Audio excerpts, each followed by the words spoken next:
সকলকে রাম রাম, জয় বজরংবলী, সুপ্রভাত। আজকে নিয়ে চলে এলাম আমরা দীঘা রেলওয়ে ট্রেনগুলির কিছু আপডেট। আজ সকালে 5টা 45-এ ফার্স্ট প্যাসেঞ্জার লোকাল ছিল, দীঘা পাঁশকুড়া ডাউন। 6টা 45-এ দীঘা পাঁশকুড়া ডাউন রয়েছে।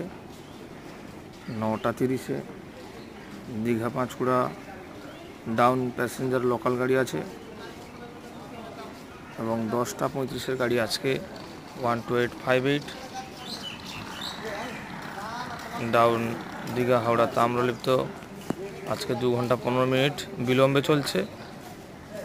12টা 5-এ লোকাল রয়েছে প্যাসেঞ্জার গাড়ি এবং রয়েছে 2টো 50-এর প্যাসেঞ্জার গাড়ি।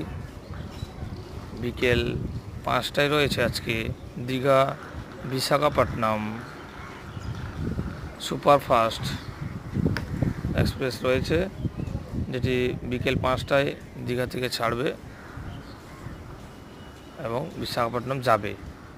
এছাড়া রয়েছে 7টা 20-তে ডাউন দীঘা হাওড়া কান্ডারি এক্সপ্রেস, যেটি আজকে 2 ঘন্টা 15 মিনিট বিলম্বে চলছে। আজকের দীঘা ট্রেনের আপডেটগুলি আপনাদের সঙ্গে শেয়ার করলাম। ভালো লাগলে চ্যানেলটি সাবস্ক্রাইব করে লাইক, কমেন্ট এবং শেয়ার করবেন। ধন্যবাদ। রাম রাম, জয় বজরংবলী।